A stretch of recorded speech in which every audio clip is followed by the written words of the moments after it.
আসসালামু আলাইকুম। আমি আজকে আপনাদের কাছে আবারও একটা নতুন রেসিপি নিয়ে চলে এসেছি। তো দেখতে থাকুন আমার রেসিপিটা। এই তো আমি কড়াইতে নিয়ে নিয়েছি একটু তেল, পেঁয়াজ, জিরে, একটু গরম মসলা। আমি এগুলোকে ফোড়ন দিয়ে আমি পেঁয়াজটাকে একটু ভেজে নিচ্ছি।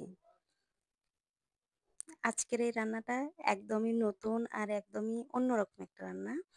আসলে বগুড়াতে যারা থাকি আমরা, তারা আসলে আলুর ডালটা একটু বেশি পছন্দ করি মনে হয়। বগুড়ার যারা মানুষ। তো আমি এই আলুর ডালটাকে আজকে একটু অন্যরকম করে রান্না করেছি। আর আজকে দিয়েছি এখানে মুরগির মাংস। মাছ দিয়ে রান্না করলে তো অনেকটাই মজা হয়, গরুর মাংস দিয়ে তো আরো বেশি মজা হয়। তো এটা ডিম দিয়ে, মুরগির মাংস দিয়ে, দেশি মুরগি দিয়ে, কবুতর দিয়ে মানে সবকিছু দিয়ে কিন্তু এটা রান্না করা যায়। তো আজকে আমি এটাকে আরো একটু অন্যরকম ভাবে রান্না করছি। দেখতেই পাচ্ছেন আমি প্রায় সব রকমের ঘরোয়া মসলাগুলো এখানে দিয়ে দিয়েছি। আর আমি এখানে দিয়েছি একটু রাঁধুনি মুরগির মসলা। মানে এটা আমি দিই আরকি, আমার ভালো লাগে। চাইলে স্কিপ করতে পারেন, কোনো সমস্যা নেই। আর এখানে আদা রসুন বাটা, জিরে, মরিচের গুঁড়া, হলুদ গুঁড়া, লবণ মানে গরম মসলা যা ঘরোয়া মসলাগুলো, তেজপাতা সবগুলো আমি এখানে দিয়েছি। তো আর এখানে আমি দিয়েছি একটু পেঁপে।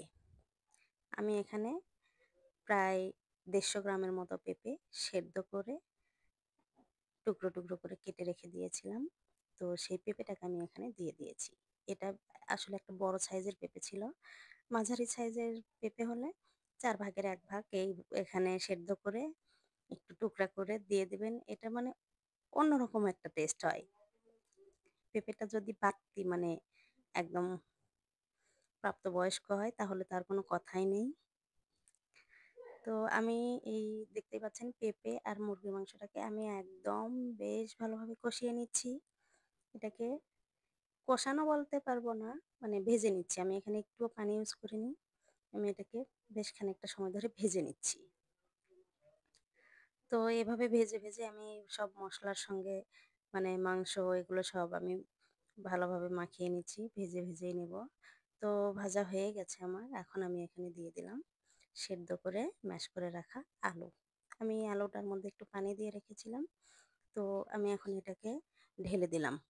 তারপরে আমি এটাকে বেশ ভালোভাবে নেড়ে দিচ্ছি, দেখতে পাচ্ছেন। তো এটাকে কিন্তু বেশ ভালোভাবে একটু কষিয়ে নিতে হবে আর অনেকটা সময় ধরে কষাতে হবে। আলুর ডাল রান্না করার মূল যেই মানে টিপস সেটা হলো এটাকে বেশ ভালোভাবে কষিয়ে বেশ খানিকটা সময় ধরে রান্না করতে হবে।